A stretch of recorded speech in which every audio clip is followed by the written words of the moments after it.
अस्सलाम वालेकुम students, welcome to अपनी कंप्यूटर क्लास। तो स्टूडेंट, आज की क्लास में हम ग्रेड 12 का जो न्यू मॉडल पेपर है उसका एक इम्पॉर्टेंट क्वेश्चन है ग्राफ ट्री ट्रेवर्सल वाला, उसको बहुत ही इजी वे में अंडरस्टैंड करेंगे। तो स्टूडेंट, हमारा क्वेश्चन है a company manages its organisational hierarchy using a tree graph data structure as provided. The company wants to find a specific employee node using an efficient search algorithm. Search the security node using DFS and BFS.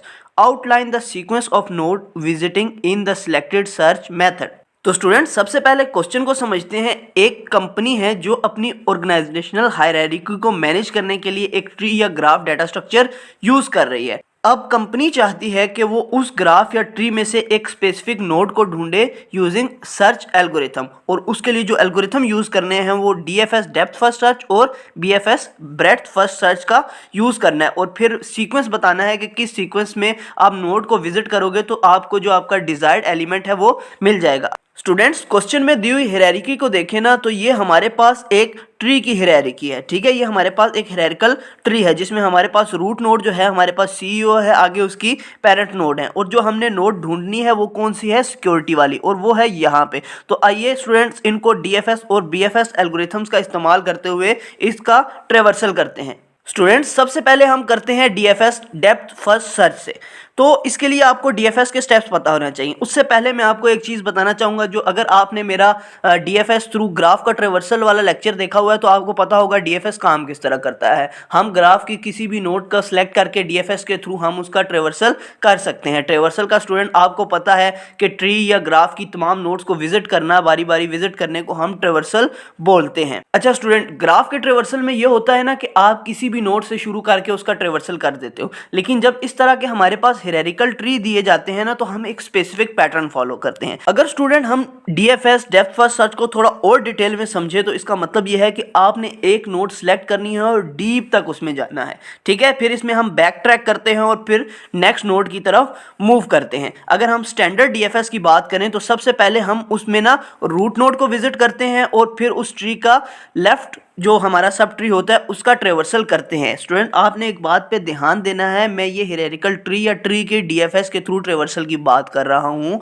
मैं graph के traversal की बात नहीं कर रहा। Graph का जब हम ट्रेवर्सल DFS के थ्रू करते हैं तो हम किसी भी नोड से स्टार्ट करते हैं, उस टाइम लेफ्ट साइड या राइट साइड मैटर नहीं करती, हम किसी भी तरफ ट्रेवर्स कर सकते हैं। ठीक है, लेकिन चूंकि ये हमारे पास हायरार्किकल ट्री है, यहाँ पे हमारे पास एक स्पेसिफिक ऑर्डर्स में नोड कनेक्टेड हैं, तो जब हम DFS के थ्रू इसका ट्रेवर्सल करेंगे तो हम रूट नोड के बाद लेफ्ट सब ट्री की तरफ मूव करेंगे। स्टेप 1 क्या होगा, हमने अपनी रूट नोड से स्टार्ट करना है। रूट नोड हमारी कौन सी ही है, CEO। सबसे पहला जो ट्रेवर्सल होगा वो कौन सी रूट नोड का होगा, CEO। उसके बाद आपने देखना है ट्री का left sub tree. Root node को देखते हुए अगर हम अपने लेफ्ट सब ट्री को देखें तो ये वाला सारा हमारा लेफ्ट सब ट्री होता है। तो हमने CEO के बाद मूव करना है CTO की तरफ, और CTO की तरफ मूव करते हुए फिर आगे से ना इसके 2 चाइल्ड्स आ गए। अब 2 चाइल्ड में से भी आपने पहले लेफ्ट वाले चाइल्ड को विजिट करना है या उसका ट्रेवर्स करना है। विजिट करना बेसिकली ट्रेवर्स करने को ही कहते हैं। पहले आप CEO का ट्रेवर्सल करेंगे, उसके बाद CTO, उसके बाद आप आओगे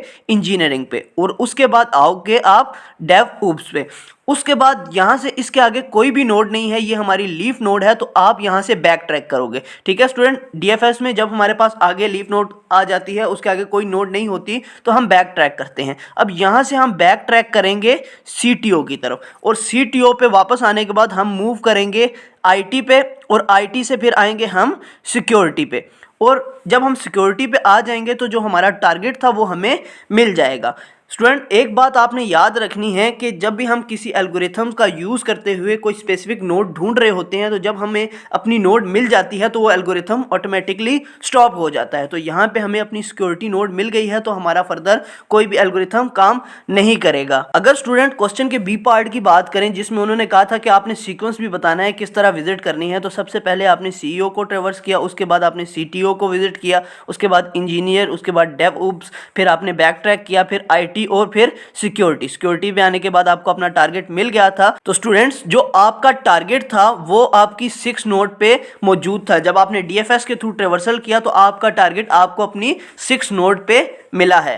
नेक्स्ट स्टेप है स्टूडेंट हमारी BFS breadth first search. Breadth first search बहुत ही ज़्यादा सिंपल है। इसमें हम तमाम नोड्स को लेवल बाय लेवल विजिट करते हैं। इसमें हम क्यू का इस्तेमाल करते हैं। ग्राफ में हम किसी भी नोड से स्टार्ट कर सकते थे, लेकिन ट्री है हमारे पास, हियरार्किकल ट्री है, तो हम रूट नोड से स्टार्ट करेंगे। बाकी तमाम स्टेप ग्राफ और ट्री के सिमिलर हैं। इसमें हम क्या करते हैं, सबसे पहले ना एक क्यू बना लेते हैं। लेट्स सपोज यहाँ पे हमने एक क्यू बना ली, ठीक है। अभी एम्प्टी क्यू है, हम एक नोड को उसके अंदर लेके जाते हैं, उसको विजिट करते ही उसे हम क्यू से निकाल देते हैं। अब लेट्स सपोज हमने सीईओ पे हैं, सीईओ हमने क्यू में ऐड की, ठीक है स्टूडेंट। सीईओ हमने क्यू में ऐड की, जैसे ही हम सीईओ को विजिट करेंगे ना, हम क्या करेंगे, सीईओ को क्यू से निकाल देंगे और इसकी नेबर नोड्स को ऐड कर देंगे। अब इसकी नेबर नोड कौन सी हैं, सीटीओ और सीएफओ, तो हम ऐड कर देंगे सीटीओ और सीएफओ। अच्छा स्टूडेंट, एक बात आपने याद रखनी है कि जिस और इसमें ना ये चीज़ मायने नहीं रखती कि आप लेफ्ट साइड मूव कर रहे हो या आप राइट साइड मूव कर रहे हो, ठीक है। बस आपने क्यू में ऑर्डर देखना है, जिस ऑर्डर में आपकी नोड्स क्यू में आ रही होंगी उसी ऑर्डर में उनका ट्रेवर्सल होगा। अगर यहाँ पे हम सीएफओ पहले लिखते सीटीओ की जगह, तब भी ट्रेवर्सल हो जाता हमारा, सिर्फ ऑर्डर थोड़ा सा चेंज हो जाना था, ठीक है स्टूडेंट। अब सीटीओ को जब ट्रेवर्स किया तो सीटीओ को हमने क्यू से निकाल देना है। सीटीओ के बाद जो हमारी सीटीओ की हमारे पास जो नेबर नोड्स हैं उनको हमने क्यू में ले आना है। अब इसकी नेबर नोड्स कौन सी है हमारे पास, इंजीनियरिंग और आईटी। सीएफओ के बाद हमारे पास इंजीनियरिंग और हमारे पास आईटी आ जाएगी क्यू के अंदर। फिर हम सीएफओ को ट्रेवर्स करेंगे और इसकी नेबर नोड हमारे पास फाइनेंस आ जाएगी, ठीक है स्टूडेंट। इस तरह आप देखो लेवल वाइज ट्री का ट्रेवर्सल हो रहा है। पहले आप लेट्स सपोज इस लेवल पे थे, सीईओ को किया, फिर आप इस लेवल पे आए, पहले आपने इन दोनों को ट्रेवर्स किया। अब आपकी इस वाले की बारी आ गई है, पहले आप इंजीनियरिंग पे जाओगे और इसकी जो नोड है ना हमारे पास, जो इसके नेबर्स हैं वो हमारे पास ऐड हो जाएंगे क्यू में। अब इसके नेबर्स कौन से हैं हमारे पास, डेवऑप्स, यहाँ पे हमारे पास इसके बाद डेवऑप्स आ जाएगा। और फिर आप आईटी पे जाओगे और इसका नेबर ऐड होगा, ये क्यू से निकलेगा और हमारे पास सिक्योरिटी आ जाएगा। तो इस तरह से स्टूडेंट जो हमारी फाइनल नोड थी, जो हमारा टारगेट था, वो हमें मिल जाएगा। स्टेप स्टूडेंट बहुत ही ज़्यादा सिंपल है। एक नोड को आपने क्यू में ऐड करना है, उसको विजिट करने के साथ ही उसको क्यू से निकालना है और उसके नेबर नोड्स को ऐड कर देना है। फिर अगली नोड पे जाना है, उसके लिए भी सेम काम करना है, उसका ट्रेवर्सल करते हुए उसको नोड क्यू से निकालना है और उसके नेबर नोड्स को क्यू में ऐड कर देना है। अगर हम ब्रेड्थ फर्स्ट सर्च के थ्रू इसके सीक्वेंस की या ऑर्डर की बात करें तो सबसे पहले हमारे पास सीईओ विजिट होगा, उसके बाद सीटीओ, उसके बाद सीएफओ, उसके बाद इंजीनियरिंग, उसके बाद आईटी, उसके बाद फाइनेंस, उसके बाद डेवऑप्स और उसके बाद सिक्योरिटी। तो सिक्योरिटी का जो हमारा टारगेट है वो हमें बीएफएस के थ्रू 8 नोड पर जाके हमारा टारगेट हमें मिला है। तो स्टूडेंट उम्मीद है ये कॉन्सेप्ट आपका क्लियर हो गया होगा। स्टूडेंट इसकी एक मेरी वीडियो पहले भी मौजूद है, आप उसको भी देख सकते हो, आपकी अंडरस्टैंडिंग ज़रा और अच्छी हो जाएगी। तो स्टूडेंट मिलते हैं नेक्स्ट वीडियोज़ में, तब तक अपना ख्याल रखिएगा। अल्लाह हाफिज़।